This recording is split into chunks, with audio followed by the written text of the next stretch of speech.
Hello, everyone, and welcome to episode 148 of the Childless Not by Choice podcast. My name is Civilla Morgan. My mission is to recognize and speak to the childless not by choice women and men around the world, reminding us that we can live joyful, relevant, fulfilled, childless not by choice lives. And whether you have children or not, thank you for tuning in. What is today's show about? Beg, plead, bargain, repeat. Yes, that's right. Beg, plead, bargain, repeat. But before we get to that, I would like to say a great big thank you to my Patreon contributors. Those are people who, on a monthly basis, contribute some dollar amount to this platform, to this podcast. And I am truly grateful and thankful to you who have made the decision to do that. Every penny goes right back into the podcast, into the platform, to pay the podcast producer, to pay the host of the podcast. There is a hosting company that holds all the episodes. They need to get paid. The website manager, I have two websites, CivillaMorgan.com and ChildlessNotByChoice.net. I have a very nice gentleman who manages and looks at the back end of those two websites for me because it's Greek to me. So just thankful for all the people working in the background to help me produce this show on a monthly basis. It is truly appreciated, and the patrons are part of that group. Thank you so very much. If you would like to become a patron, visit patreon.com, patreon.com/childless not by choice to set up your monthly contribution. And no matter your giving level, I have a gift for you. Of course, I love choices, so if you prefer to give via PayPal, maybe once in a while or a one-time gift, feel free to visit me at booksbycivillamorgan@gmail.com. That's my PayPal account name, booksbycivillamorgan@gmail.com. Just make sure to document what the contribution is for. You can just say for the podcast, and I'll take it from there. So patreon.com/childless not by choice or booksbycivillamorgan@gmail.com if you want to go the PayPal route. Thanks again, Patreon patrons. You guys are awesome. So, I begged, pled, and bargained with God for a family. If you've been listening to this podcast for any length of time, you've heard me say this before, but it's a little bit different what I want to talk to you about today. I want to tell you a couple of stories, and I also want to read you a poem, but let's get to that in just a minute. The thing is, I wanted at least one child, a boy. It was always a boy. I mean, if I had gotten a girl, I'd have been thankful. I mean, we get a bad rap, don't we? As girls, especially in some places in the world. So yes, I always wanted a boy. I even had his name picked out. Yes, I did. And this is something I don't talk about very much on the podcast, but yes, I had a name picked out for him. And you know, it's important not to tell people your business. It was so long ago, I honestly do not remember the premise of the conversation or why this happened. I don't know why, but I mentioned the name out loud. I still to this day do not remember why I did it. The first time I heard the name, the word, because it's not really a name. It's not something you would think to name a person, but it's fitting. So the first time I heard the name, I felt an instant connection. I started researching it, the meaning, the definition, and yeah, I found it quite fitting for all that I had been going through. The tons of fibroids, the myomectomies, 3 of them, the crying myself to sleep. And at the same time, the name reaps up painful memories of a challenging part of my journey when I think about it now. But someone named their child that very name. And I know they were in attendance in whatever that group get-together was. They were there. They named their child that name. It broke my heart. Honestly, I mean, I kind of felt somewhere deep down at that time that I would not be having a child, but I still had this window of hope, this tiny window of hope that I hadn't had my hysterectomy yet. And having not had the hysterectomy yet was that window of hope. So although I felt deep down that, it probably wasn't going to happen, not having had the hysterectomy gave me that window of hope. I hope that makes sense. I worked at a certain company years ago where I recall all the young moms planning day trips to child-friendly locales every once in a while. I wasn't jealous. I thought it was a beautiful idea. They all worked together. They all had young children, and it was their way of getting their little people out of the house and getting themselves out of the house as well. All of these young women got along, so I guess they wanted their kids to get along. Nothing wrong with that. But I remained silent. I had nothing to contribute, although I thought it was a beautiful idea, because I did not want to become a target. I didn't want to. I already kind of felt like there was a target on me for not having kids, but I didn't need the questions. And I'm sure there were questions, but they just didn't ask. And I didn't want to make myself a target, so I didn't say anything. I remained stoic, staring at my computer as everyone buzzed around on the weekends, making their plans for their get-together. You know, I know some of you are in that part of the journey right now. Some of you are a bit younger than I am, and it may sound a little trite, but all I can tell you is hang in there, because this too shall pass. It really will. And the other thing I will tell you is don't pretend. It's okay to smile through your day if that's what you do. But if you know that you're just hanging on by your fingernails, most days, I would say speak to somebody. Get therapy, speak to a trusted friend, a trusted pastor or rabbi or whomever, you seek out for help that you trust. But speak to somebody. Because I remember during that part of my journey when there were days I was just fighting back the tears as I sat at my desk. And just crying myself to sleep, as I said before, many nights, crying in the shower so that if, a family member wouldn't hear me crying, if it was daytime, I would cry. There were days I cried all the way to work and all the way home. And then I got home, wiped the tears, and walked in the house. I know. Trust me when I tell you. I know your journey if that's where you are right now. And at that point in my life, I had not yet gone to therapy. It was not a thought for me. I wasn't raised that way, and it just was not a thing, All I can tell you is there's nothing wrong with therapy. I say it all the time. There's nothing wrong with it. There's nothing wrong with speaking to someone you trust, but there's definitely nothing wrong with going for therapy and getting the mental and emotional and spiritual and even physical help that you need. I'm back on the treadmill, speaking of physical health, and it helps. I'm not at the weight I would like to be at, but I'm telling you, not doing anything at all for me, it was making me, it was just getting to me. Let me put it that way. So being on the treadmill for 30, 35 minutes a day, 5 to 6 days a week, it's really helping me. It's really, really a big help. So I would say when I say physical help, maybe go for walks regularly. If you have a treadmill, get on the treadmill or an exercise bike, whatever you can do for 30 minutes to get your heart rate up and just, get some exercise. I think it's the best thing. But having said that, I just want you to know that and I want to remind you, I should say, that get therapy, yes. You are not a second-class citizen. Find things that help you throughout your day, throughout your week, throughout your month, throughout your year. Go to your favorite coffee shop regularly.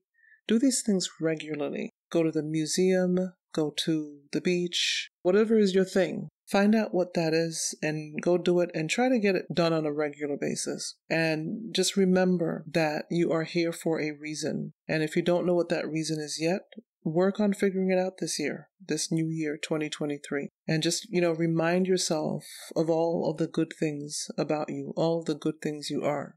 We all need work. We all have deficits. We're only human. There is no perfect human. So work on whatever you need to work on to make yourself better. But don't let anybody tell you you're not good enough, that you have faults, and all the things that people come up with. You can speak to your own self. Just be positive. Yes, we have, as I said, deficits, but there's no reason to talk negative talk into your head and listen to negative talk from other people. I hope that makes sense. I'm no longer in the space, like I said, some of you are, where you're thinking about children and watching other people with their children. Now that I'm a little bit older, it would be dealing with grandchildren. And so when I said that this too shall pass, it will. The terrain will change. The journey is not going to change. If you are never going to have a child, if you've been advised of that and you know that. Maybe you've had a hysterectomy. Maybe you are not planning on adopting, whatever it is. You pretty much know you're not going to have a child. Then the journey remains the same, but the terrain changes. So you move on from dealing with your coworkers who have children, small children, teenagers, young adult children, and now you are interacting with people who have grandchildren and they're talking about how wonderful their grandchildren are and how beautiful they are. And I'm sure they are. You know, I have a great nephew, he's 2, and I love him. I mean, every time his parents bring him for a visit, I get so excited. And they came recently for a visit, and I was so excited. I kissed his face, and, you know, I just really enjoyed his visit, and I think he enjoyed the visit too. I mean, he went under the dining room table and poked my toes at one point. So I absolutely adore him. I love him. And so I totally get it. But, you know, if you're in a space where you are now interacting with people who talk about and gush about their grandchildren, just remind yourself with a little bit of internal giggle. The journey remains the same, but the terrain changes.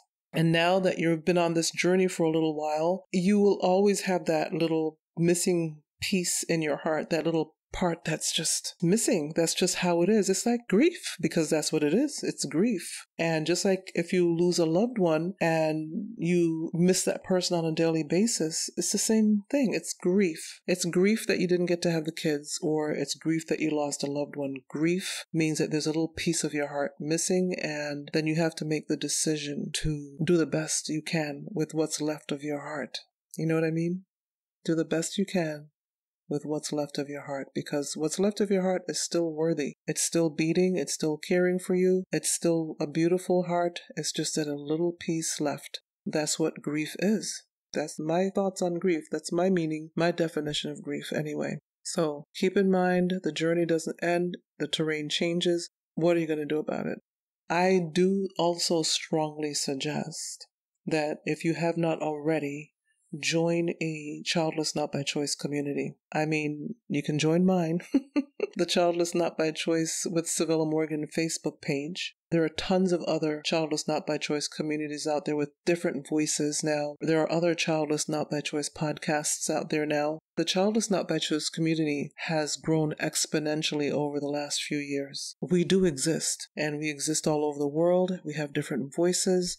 So just know that there is a place for you no matter where in the world you are.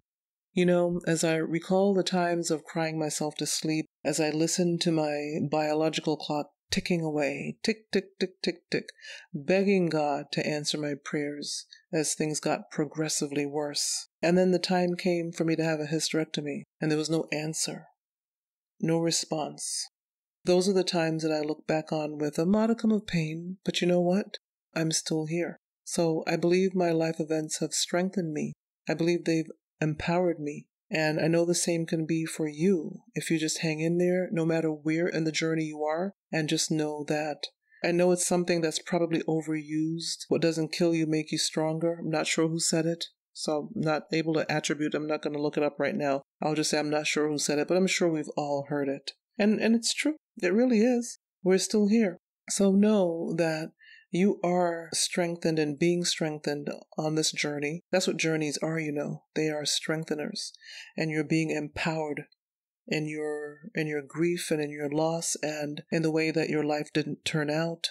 You are getting stronger. So just know that no matter where in your journey you are, even if you're maybe my age, a little bit older, and it's still tough, it's okay. It's still okay. It's okay when you're in your 20s and 30s. It's okay now. When you're in your 40s, 50s, 60s, 70s, it's okay. Don't worry about it, because don't think that anybody's going to say, oh, you're older now, you should be over it, you should be past it. Don't worry about those people. They don't know the pain that you have gone through, you're going through now. Stay on the journey. Join a Childless Not by Choice community. I think community is so important. So important. That boy's name? No, I'm not going to mention it. Maybe one day, I doubt it, but maybe one day I will, but it's not today. It is a powerful name, and you may try to figure it out. But all I can say is it's not a person's name. It's a word that means something, but it can be used to be a person's name.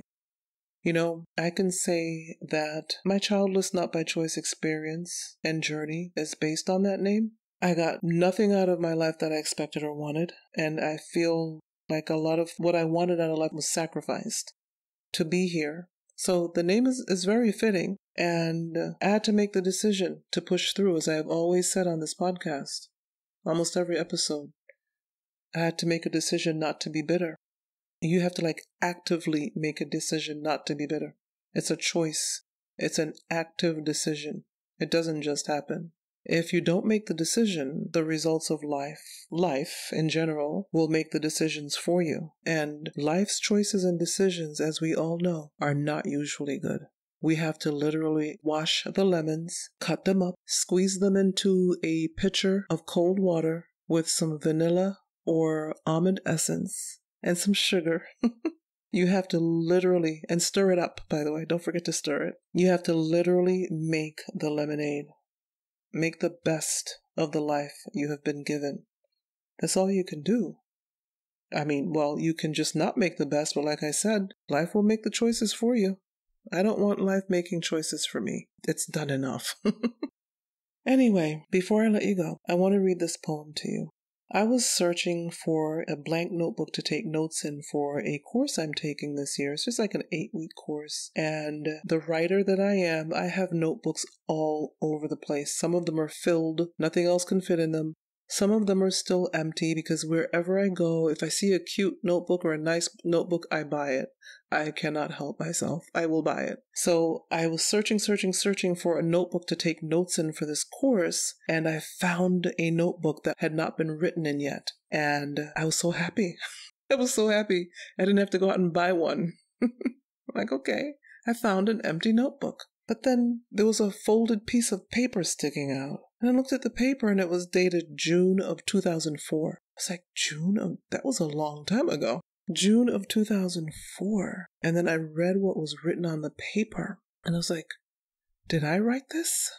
Oh my goodness. So I'm going to read it to you. This poem written June. I'm so glad I dated it. I wish I'd written the day, but I'm so glad I actually put the month and year on it because I honestly would not have known when it was written. I couldn't even think back to that. I would know, you would know by what the content is about when, but I'm just glad I dated it. So the poem that I apparently wrote in June of 2004, I am going to now read in February of 2023. I don't care how light or dark my baby is. I just want a baby. I just want him to be healthy. 10 fingers, 10 toes, 2 feet, 2 hands, and a nose. 2 eyes, 2 ears. If it's a girl, enough hair for her bows. Dimples on her cheeks like grandma, or a dimple in the chin like me and grandpa. Kicking around when she has a pamper change, rolling over which starts her independence stage. A girly girl or a boy, full of energy. Either one, it does not matter to me. I'll take one of each at the same time. That would be a sight to see. Everyone loves twins, you see, especially me. June 2004, Civilla. I couldn't believe it. And, I should have probably given a trigger warning, but I kind of did. I hope it didn't make you sad. I hope it just kind of I don't know. I hope it was nice the way I intended for it to be. But it was amazing to find that poem. It made me remember the name, the word, and I know that so many of you are going through very painful experiences, and I just want you to be encouraged and to know that I'm here to listen all the time. The group is there if you ever want to post about something. Sometimes it gets really quiet in there, you guys. So it's okay to post in there, and just know that we're all there for you. There are several admins in there. Wonderful ladies. They have so much going on in their lives, but they have been adminning for quite some time, and I'm so thankful to them. But even so, anyone can post in there. Post how you're doing, post a snippet, something that you find that you think might be encouraging to the group. It's not a problem. I wanted to actually read something to you. I didn't plan this, but I wanted to read something to you that I posted in the group recently. I follow this lady, Dr. Caroline Leaf. I follow her on Instagram. And speaking of Instagram, if you want to follow me on Instagram, because I have 3 Instagram accounts, the Instagram page is @joyandrelevance. That's my Childless Not by Choice page. So @joyandrelevance, if you want to follow me there. This is what I posted from her. She says, just a reminder, you don't have to like or understand someone's boundaries in order to respect them. Just a reminder, you don't have to like or understand someone's boundaries in order to respect them. And that was posted by Dr. Caroline Leaf on her Instagram page. So just keep that in mind as you're making your way on your journey. You can create boundaries. As I've said in previous episodes, if it's you, if you don't have a spouse and you don't have children, then you are your family. It's nice to have friends. I hope you have good friends that you can spend time with. I hope you have family members who understand you're on a different journey. But regardless, create your boundaries, maintain them. There's nothing wrong with it. Just like your friends and family can create their boundaries, their family time, their vacation time for family only. You know, all the things that families do, that couples do, you can create your boundaries for your time to go do something without having to explain why you can't babysit this week or why you can't make it to this party or that party if you already had something planned. Do not put your plans off for other people. You all are going to make me go on a tangent. Let me end this here because this is where I plan to end. Because I will get on my soapbox. You guys know I'm good for it. Do not change your plans for other people unless it's something that's really important to you and that you feel like you really should do it. Yes, of course. Sometimes we just say, you know what? I really need to do this. And then you change your plans. But don't go around changing your plans at will or just whenever somebody has something going on and they maybe beg and plead and twist your arm. If you already had plans, keep your plans. Because the other thing that happens is when people see that they can get you to change your plans whenever, they've got you. You don't really have a life is what they're thinking. They're like, oh, she doesn't really have much going on. It's just the beach. It's just the library. It's just a museum. No, it's not just. It's your life. It's your plans. Tomorrow is not promised. And so do you. Do what you set out to do and make whatever changes you need to make, but make them on your terms. That's not selfish at all. It's you doing life, the life you got, and they're doing the life they got. I hope that all made sense, and I hope you enjoyed this episode, and I hope you're enjoying February. I want to make sure that I don't miss anything before I let you go. I'm getting ready to work on March, so I'm going to start working on March pretty soon. If you have not listened to January yet, I'm getting feedback on January, episode 147. Don't be put off by the title if you're not a person of color. Don't say, oh, that's not for me. Oh, it's for you. It's for all of us. Episode 147, Race, Gender, Inequality, and Childlessness. My conversation with Yvonne John. Please listen to the episode. I'm getting feedback on it. And, at the very least, for those of you who may not be people of color, you know I am a person of color. So take a moment to listen and hear about me a little bit. You know some things about me. This is going to give you a little bit more insight. Take a listen. Feel free to reach out. If you have questions, ask me questions. You can inbox me. I'm here for it, okay? Anyway, I will talk to you guys later. Thanks for tuning in. Have a great one. Bye.